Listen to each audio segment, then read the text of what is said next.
You know what? I'm just gonna say to Ate Dina Guillermo and Kuya Kopio, please enough about politics.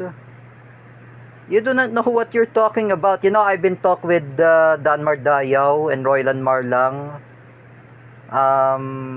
Before 2022 election, I said that let us be non-political. You know, enough about politics.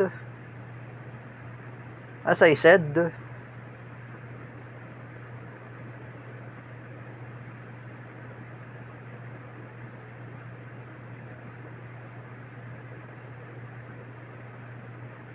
as perhaps I said before, Ate Dina Guillermo and Teacher Evelyn Caja and Kuya Kopio.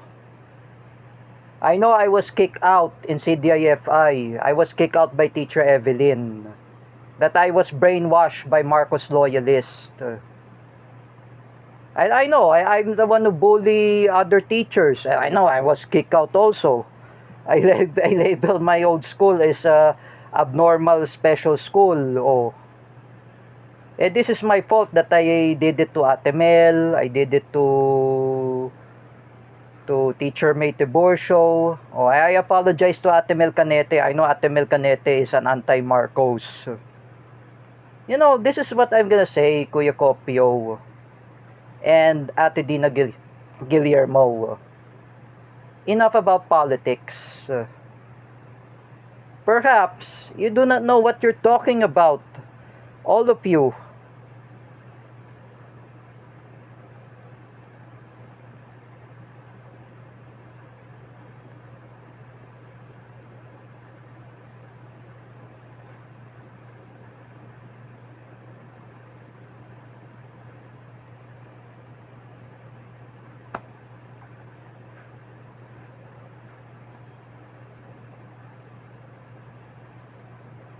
Just to know, I know what I did to Wawel Romero. I make a fake account. Oh, you know, this is hard to say, Sangkay Jan Jan. Romeo TV vlog. Especially, especially I said before, Ate Dina Guillermo, Kuya Kopio, and Dan Mardayaw. Don't talk about politics. At least Cedric Mariano have told me we have to be a non-political. As I'm saying, oh, you know, good to Dan Mardayaw, he already stopped making politics. This is what I'm gonna say, Ate Dina Guillermo and Kuya Kopio. Enough about politics. Even Gina Sejot, I mean, even Teacher Alexandra Pagkalinawan, you need to stop about politics. You know, this is my advice only. Teacher Alexandra Pagkalinawan, Kuya Kopio, Marcos loyalist, and Ate Dina Guillermo, and even Sangkay Jan Jan and Romeo TV vlog. I am saying to all of you, wag kayo puro politika. Like I said, I do not talk about politics. Even I'm just saying, JD Biniegas is not talking politics. He's just like Dan Mardayaw and Cedric Mariano. Oh, compared to JD Biniegas, he never talk about politics.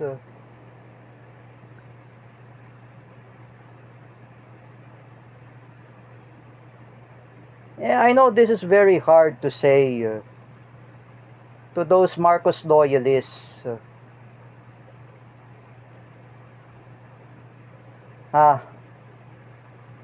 This is hard to say. Your president, Bangag Marcos Jr., is really a drug addict.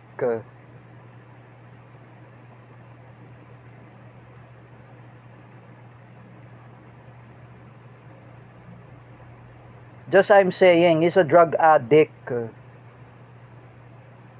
And I know what I feel was, I was being kicked out in CDIFI because they are Marcos loyalists. Some of teachers who are SPED teachers in CDIFI are abnormal. Is this what you think? Those Marcos loyalists and CDIFI teachers and staff to make bullying, manipulating me. I know everyone are misunderstanding from Teacher May. At least Teacher May is an anti-Marcos. At least I understand with Teacher May. Oh, I've been discussed that in Civica. Since without Teacher May, she's in the house also. I want to visit in her house, but I want to talk about historical revisionism. I apologize to Teacher May Tiburcio. I'm the one who make fake account in Facebook. And I was being brainwashed by Marcos loyalists to manipulate Teacher May. Oh, you know, Teacher May is very right. You do not know what is a social media etiquette. I'm just saying to Danmar Dayaw, Danmar, if you're watching this, you have to understand with Teacher May. Do you see the Teacher May is very saying to you how to use social media etiquette? You do not know what you're talking about, Danmar.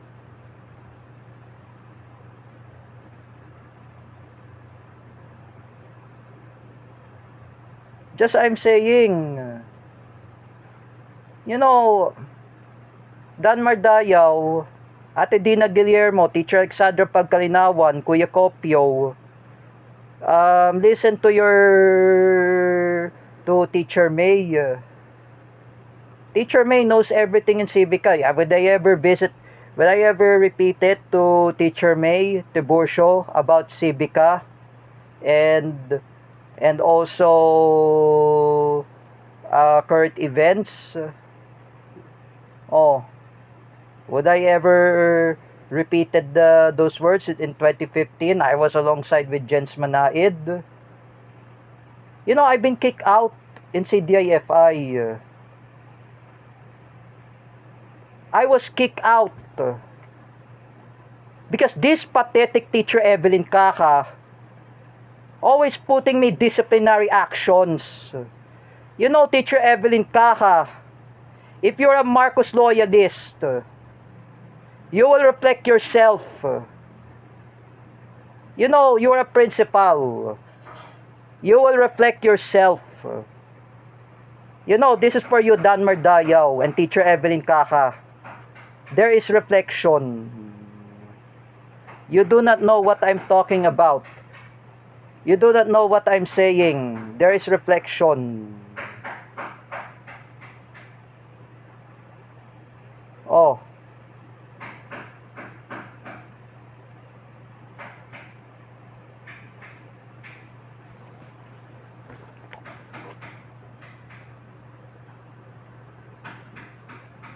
I said it, there's reflection. I was kicked out in CDIFI because of you, Danmar Dayaw. Oh, you're creating fake account to Rodelio Daguman. You're creating trolls. You brainwash Cedric Mariano to create trolls. Oh, it's not really good, Danmar Dayaw. You know, Danmar, you need to understand with Cedric Mariano and Teacher May Tiburcio. You do not know about social media etiquette. Oh, if you understand this, Danmar, oh, you apologize, Rodelio. It seems Kuya Rodelio Daguman, I seen his video in Facebook page. He was felt depressed because of you, Danmar. You do not bully Rodelio Daguman. Stop this bullying. You know, Danmar Dayaw, there is slandering and you do not know defamation. Do not slandering Rodelio Daguman. I've been talking with Kuya Rodelio Daguman in the first week. I said it. I do not tell something it's important. Cedric Mariano is bashing at Rodelio Daguman. I hope Cedric and Danmar must understand to Teacher May Tiburcio. Oh. At least Teacher May already knows about social media etiquette. Oh. She understands that. Oh, this is what I said to you. Sangkay Janjan. Ate Dina Guillermo, Teacher Alexandra Pagkalinawan.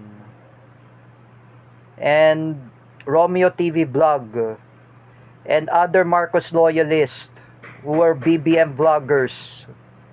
Understand with the Teacher May. Teacher May is really taught that she never learned about history. Oh, remember that.